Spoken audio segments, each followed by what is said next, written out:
नमस्कार दोस्तों, मैं हृदय मिश्रा आप सभी का स्वागत करता हूं डिकोड एग्जाम के इस प्लेटफॉर्म पे। कैसे हैं आप सभी लोग? आई होप आप सभी लोग अच्छे होंगे और अपनी पढ़ाई को बहुत बढ़िया तरीके से कर रहे होंगे।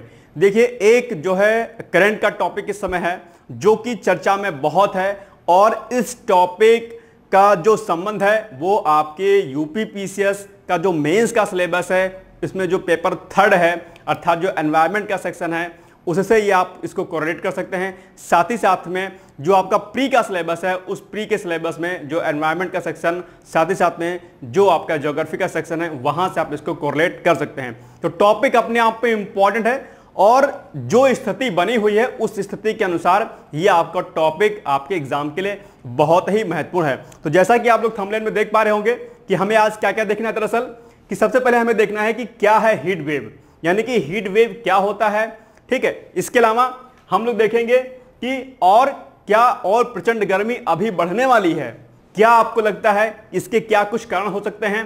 ठीक है, अगर गर्मी बढ़ेगी तो क्यों बढ़ेगी, हम लोग इस पर भी चर्चा करेंगे। इसके अलावा क्या है ऑरेंज और रेड अलर्ट, अर्थात अभी हीट इंडेक्स जारी किया गया है, और हीट इंडेक्स में अलग अलग जो है इंडेक्स जारी किए गए हैं, जैसे आपका ग्रीन इंडेक्स हो गया, ऑरेंज इंडेक्स हो गया, साथ ही साथ में जो है आपका रेड अलर्ट हो गया है। ये क्या अलर्ट होते हैं, इसमें कितना तापमान होता है, इन सभी बिंदुओं पर आज हम लोग चर्चा करेंगे। तो आइए हम लोग देखते हैं सबसे पहले दरअसल कि हीट वेव क्या होती है। चलिए, सबसे पहले आपको मैं बता दूं कि जो हीट वेव होती है दरअसल क्या होती है कि जब तेज धूप के साथ जब तेज धूप के साथ गर्म हवा का प्रवाह होता है।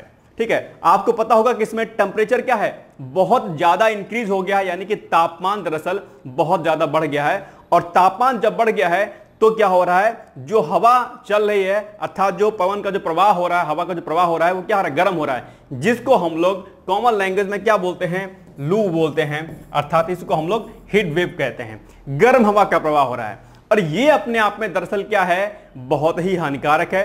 तो हीट वेव क्या होता है, इसके क्या कुछ प्रभाव होते हैं, आइए हम लोग अगले स्लाइड में इसको देखने का प्रयास करते हैं। चलिए, सबसे पहले एक थोड़ा सा एक पॉइंट हम लोग और देख लेते हैं, ठीक है, हीट वेव के बारे में, और फिर हम लोग देखते हैं कि दरअसल इसका मुख्य कारण क्या है हीट वेव का। आप सभी समय लोग परेशान हैं। ठीक है, इसके अलावा जैसा कि आप लोग को पता होगा कि जो राजस्थान का एरिया है, पश्चिमी उत्तर प्रदेश, इसके साथ साथ में बिहार, मध्य प्रदेश, ये जो एरिया हैं, यानी कि ये जो स्टेट हैं, यहां पर हीट वेव का जो प्रकोप है बहुत ज्यादा दिखाई दे रहा है। तो आइए पॉइंट्स में हम लोग कुछ देखते हैं, कुछ चीजें कि गर्म लहरें तब बनती हैं जब वायुमंडल में क्या होता है, उच्च दबाव का क्षेत्र बनता है, और ये उच्च वायुदाब का क्षेत्र क्या करता है कि दरअसल जो पृथ्वी का जो तापमान है उसको क्या करता है, उसको रोकता है, अर्थात इसको टेंपरेचर को क्या करता है, बाहर एक तरीके से नहीं जाने देता है। तो पृथ्वी के तापमान जब बढ़ता है कहीं ना कहीं, तो हीट वेव जो होती हैं अर्थात जो गर्म हवाएं होती हैं, वो इन्हीं तापमान के थ्रू जो है और गर्म होना शुरू हो जाती हैं।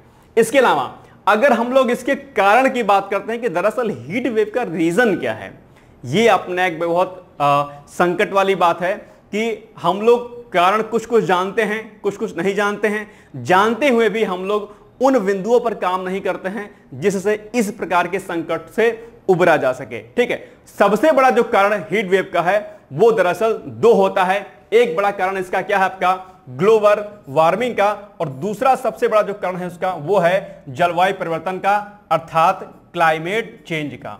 ये दो बड़े कारण हैं। आपको बता दूं, ग्लोबल वार्मिंग आपको पता होगा कि जब पृथ्वी की सतह का तापमान बढ़ जाता है, लेकिन जो शॉर्ट वेवलेंथ होती हैं, जो सनरेज होती हैं, वो ऊपर नहीं जा पाती हैं। ठीक है, और ग्रीन हाउस गैसेस, आपको पता होगा कि ग्रीन हाउस गैसेस क्या होती हैं।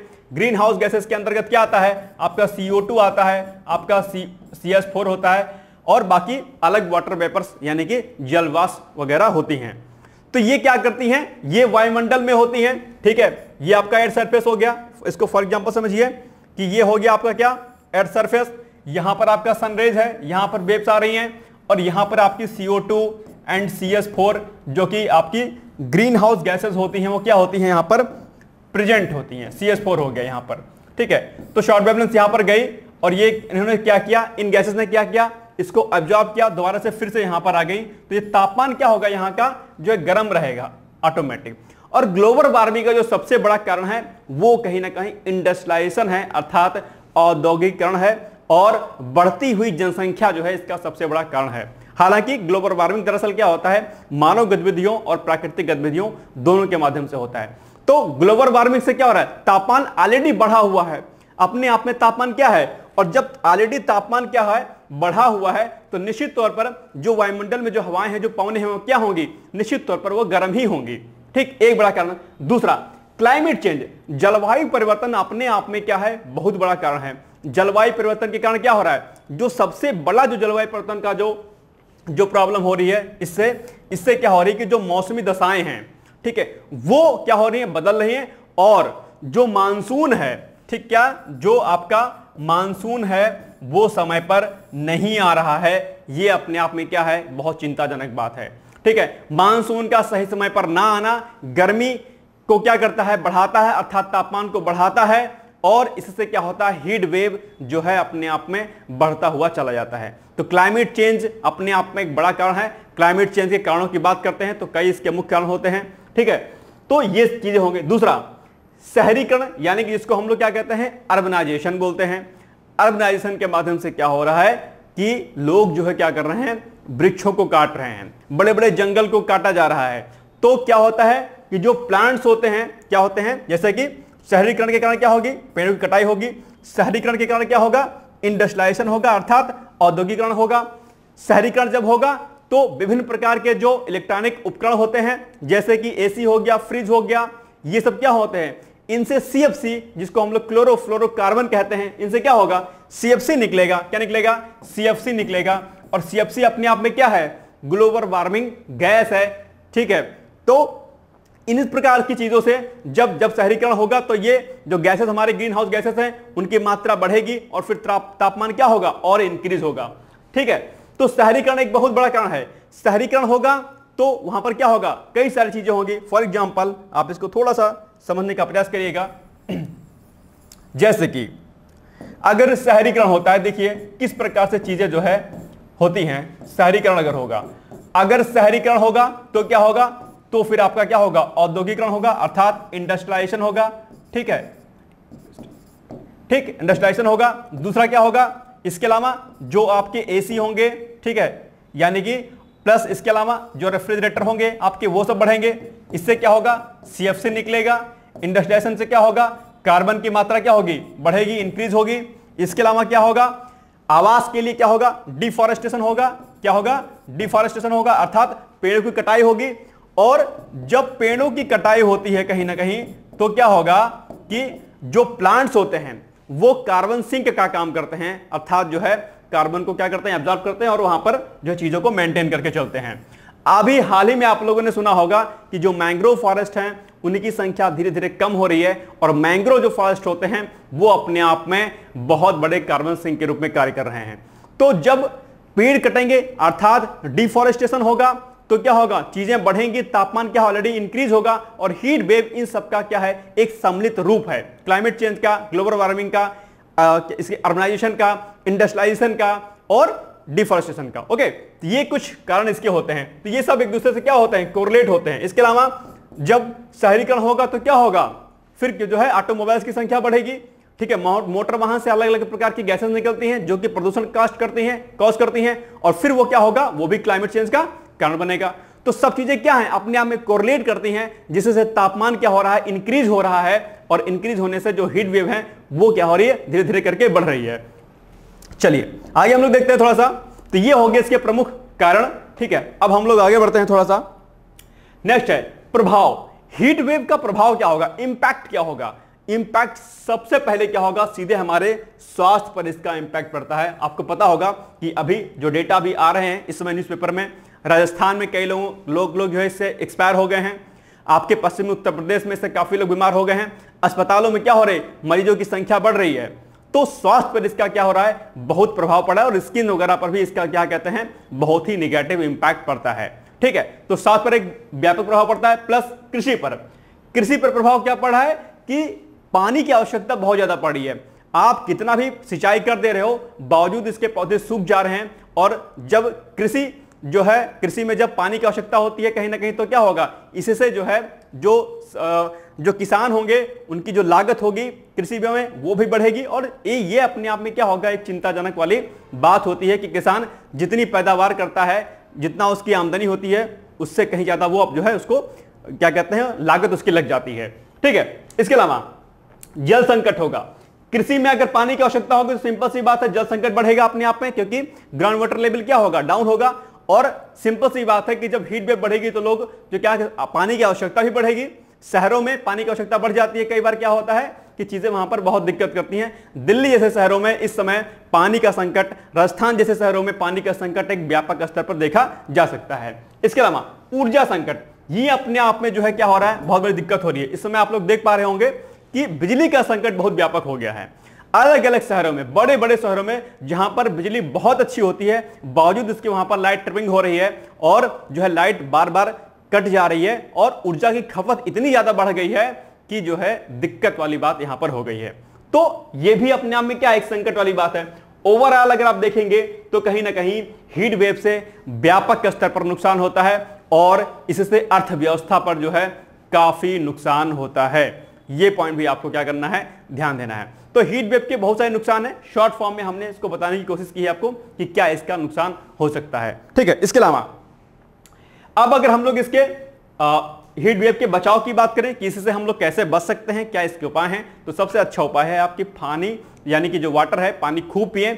इसके अलावा खट्टे पदार्थों का सेवन करें, चाहे वो आम हो, चाहे वो नींबू हो या कोई अन्य पदार्थ हो। सत्तू वगैरह गांव में होता है, इसका प्रयोग कर सकते हैं। ठीक है, ये अपने आप में क्या एक अच्छा सॉल्यूशन है। इसके अलावा जो सबसे अहम है वो है फॉरेस्टेशन, अर्थात आप लोग वृक्ष को लगाएं। हम भौतिकतावादी सुख के चक्कर में, हम अपने को सुख देने के चक्कर में अपने प्लांट्स को जो है कट कर रहे हैं। सड़क के किनारे पहले क्या हुआ करता था कि पेड़ बहुत हुआ करते थे। क्या होते थे, पेड़ हुआ करते थे बहुत सारे, और पेड़ों के होने से क्या होता थी कि रोड पर जो है क्या होता था, छाया रहती थी। लेकिन आज रोड कंस्ट्रक्शन इस कदर हो गया है कि जो पेड़ थे वो काटे जा रहे हैं प्रॉपर तरीके से, और सबसे बड़ी बात है कि पेड़ उस स्तर पर लगाए भी नहीं जा रहे हैं। हम छांव पर बैठ करके आराम सुकून तो महसूस करते हैं, लेकिन हम ये नहीं सोचते हैं कि हम एक पेड़ दें। इसका एक उपाय मैं आपको सीधा सा बताता हूं। जब भी किसी का जन्मदिवस हो, कोई फंक्शन हो, तो आप कुछ भौतिकतावादी चीज देने के बजाय आप किसी को कुछ प्लांट्स गिफ्ट करें और उसको कहें कि आप इसकी सेवा करें, इसको बड़ा करें। ठीक है, ये अपने आप में एक अच्छी पहल हो सकती है। मेरी कोशिश यही रहेगी कि आप मेरी इस बात को माने और ऐसा प्रयास जरूर करें। ठीक है।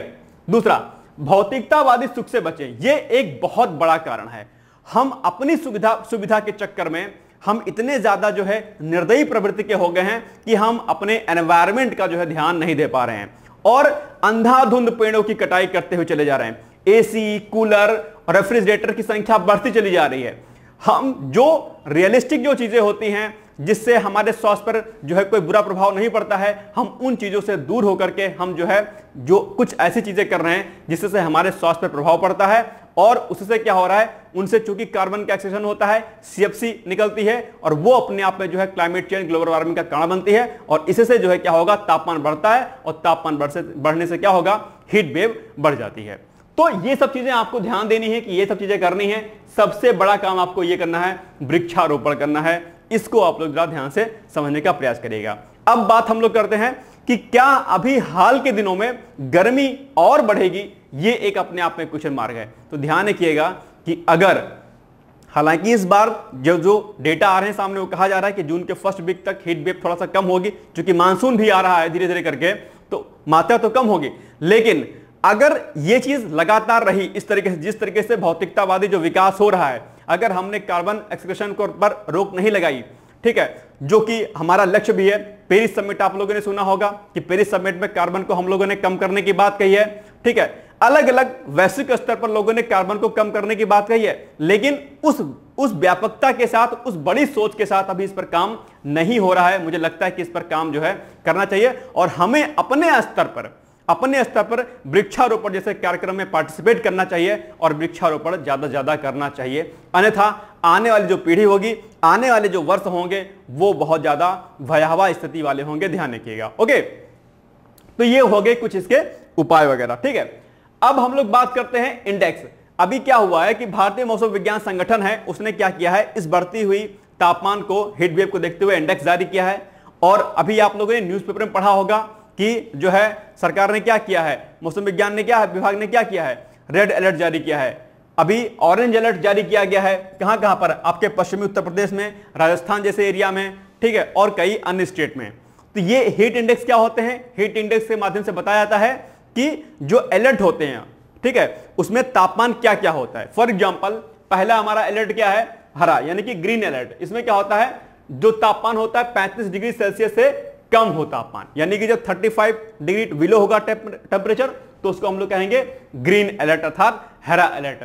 येलो अलर्ट अर्थात पीला अलर्ट 36 टू 45 डिग्री सेल्सियस के बीच, अगर इसके बीच में तापमान होगा तो कहा जाएगा येलो अलर्ट है। ये ठीक ठाक इतना तापमान जो है, हालांकि 45 तो ज्यादा हो गया, ठीक है, लेकिन यह मामला ठीक ठाक रहेगा।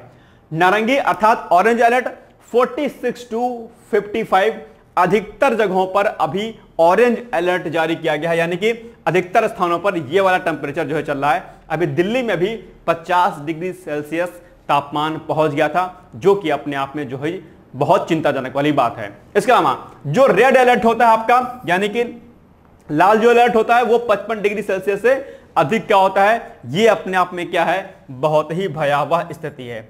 और इसके अलावा बता दूं कि जिस तरीके से तापमान बढ़ेगा, जिस तरीके से हीट वेव बढ़ती है, उसका व्यापक असर जो है भारतीय कृषि व्यवस्था पर, भारतीय जो लोग होते हैं उनके स्वास्थ्य पर, कई अन्य चीजों पर पड़ता है। इसलिए हमारी ये नैतिक जिम्मेदारी बनती है कि हम लोग वृक्षारोपण जैसे कार्यक्रम में भाग लें और कोशिश करें कि जो भौतिकतावादी अर्थात सुख वाली जो चीजें हैं उनका प्रयोग कम से कम करें।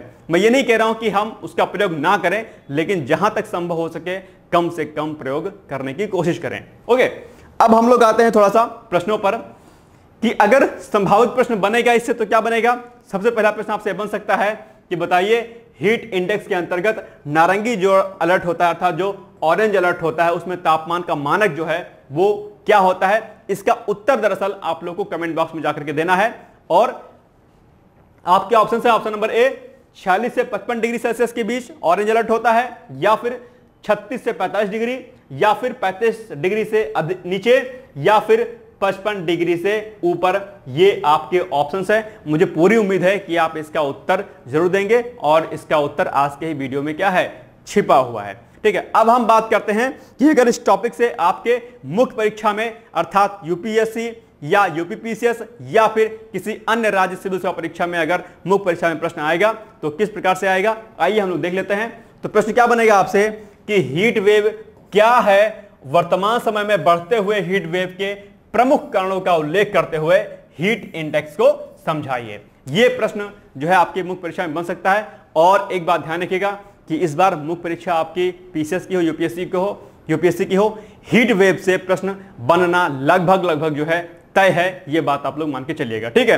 तो ये हो गया आज का हमारा आर्टिकल अर्थात हीट वेव। ये आपके एग्जाम के लिए बहुत ही इंपॉर्टेंट है, इसको प्लीज आप लोग ठीक ढंग से प्रिपेयर कर लीजिएगा। ओके, फिर मिलते हैं एक नए आर्टिकल के साथ। तब तक आप सभी लोग पढ़ते रहिए, मस्त रहिए। All the best. Thank you so much. Bye bye, take care.